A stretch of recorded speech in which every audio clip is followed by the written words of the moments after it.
Obviously, early this morning, you got the call that you never want to get as a head coach, and we rushed down to the hospital, and they let us know of the news on Wayde. Then when we got to the hospital, from there, our concern was obviously with Faye and Wayne, his parents, and we spent a majority of the morning with them, and then we transitioned to our team as we had a scheduled 6:30 a.m. Workout this morning, and we brought the team together at 6:30 a.m. and shared the news with them. We had our entire staff, our entire administrative staff. We had counselors on hand for the 6:30 meeting with the team, and we were just informed them, and then kind of started the grieving process with our players at that time at 6:30. It was it's obviously a tough day, but it's one of those days where we want to remember Wayde and what a great person he was. Besides the fact he had the best impression of me on the team, he was just an unbelievable person, and was continuing to grow, and had just done a great job, building a bridge with our team. And that's what makes it so tough for all of us, and for our team as well, is everybody liked him. Anybody he came in contact with, you automatically just loved him and loved his personality. He was just a blast to be around at all times. So obviously we're all still devastated and in shock about everything, but we're going to support Wayde's family, and we're going to support our guys and slowly move forward from this. But it's been amazing just in the short time how everybody talks about LSU family and that sort of thing, but you can see that when things are tough and when things are hard, and the outpouring of support early this morning at the hospital was unbelievable for his family and our program, and then obviously the outpouring of support for our players and the support mechanisms for our players that were put in place so quickly this morning was just great, and we're still hearing from people all the time, just reaching out and offering their condolences and their support moving forward. So with that, I'll turn it over to Joe, and we'll take some questions afterward. Thanks, Coach. This world that we live in of athletics has its ups and its downs, and there's no lower downs than what happened last night. It is an absolute tragedy when a young life gets cut off so senselessly. I've been doing this for over 40 years, and this may be the saddest day that I've ever experienced in my career.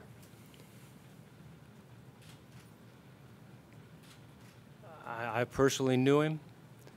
I saw him so many times on campus and in the weight room.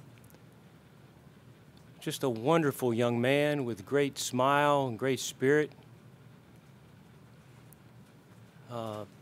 It's just so senseless and tragic that it has to come to this.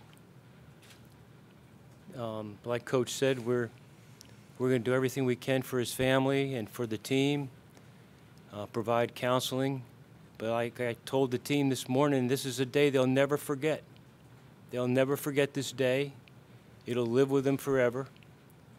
And we're going to deal with it the best we can as we go forward.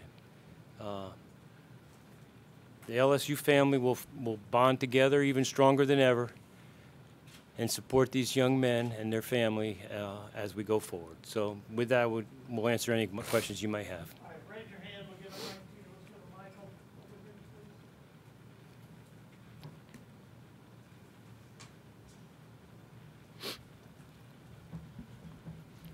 I think we knew Wayde as the basketball player. Obviously, you knew him much more than that. Just what kind of young man was he, and what characteristics will you miss the most? I mean, he was the, like I said, everybody on the team loved him. He was the team jokester, team prankster. Always had a smile and bopping around, and he got us going. And in practice, he'd do anything for anybody on our team. He's one of the few guys on our team that has a car. He was always driving guys around, driving guys back and forth to Walmart if they need to make a trip, or he'd do anything for anybody. He helped all the other guys move in because he was able to move in early, and so he's just a phenomenal guy. I mean, the last on Wednesday we did a high ropes course, and we have some guys who are scared of heights, and he's not scared of heights. He could have done it without the ropes on, and he's up there just hanging around and joking around with everybody, and he had a unbelievable spirit to him, and everybody that was around him, you were drawn to him.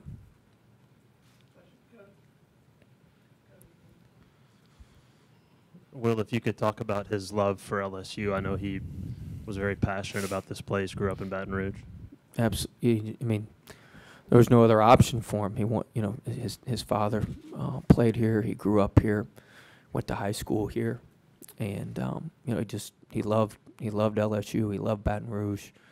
He had a tiger tattooed on his arm. He had 225 on his arm, and he just loved everything about it. We did a thing last year with our team where we showed baby pictures or pictures when guys were younger, and there was pictures of him in orange and purple overalls with the stripes on them. And, just absolutely loved LSU and Baton Rouge. Will, Wayde was obviously one of the guys recruited by the former staff. Would you maybe just talk a little bit about how he might have helped with the transition when you took over?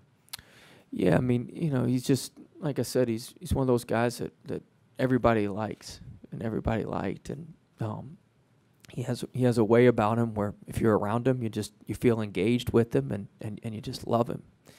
And he embraced us from the start, and we embraced him, and he was just growing and growing and growing. That's what's so tough. He was on an upward trajectory, big time upward trajectory, and it's just tough when it's taken too soon.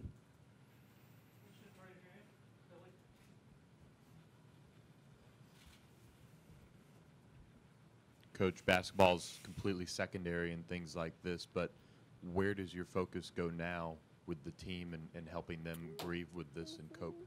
Well, we started the process this morning, and we're not going to worry about basketball right now. We got a lot bigger issues in basketball. So, everybody, grieves differently. It takes people different amounts of time for this sort of thing. So, we started the process this morning. We're going to continue it, for as long as we need to. Then, all we can do now is focus on helping Wayde's family and being there for Wayde's family, and then being there for our players and making sure that they're well taken care of. And like I said, we've started the counseling this morning, and it's going to be a process, and so we'll handle it as we move forward. But we just take it an hour at a time, a minute at a time, an hour at a time, and a day at a time. So right now we just want to get through today, and then we'll see what tomorrow brings.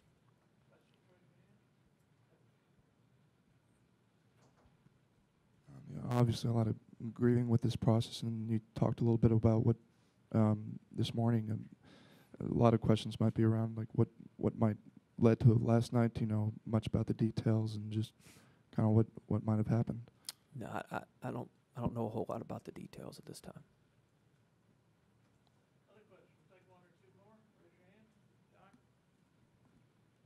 Coach, what are kind of the dangers that young people face these days, and what's the message to them on that? Well, I mean, this is your worst nightmare as a coach. This is what you worry about, at all times, and there's problems everywhere, and so you just want to educate your guys as best as possible to stay away from those situations. And unfortunately, You know, fortunately, sometimes these lessons are the toughest.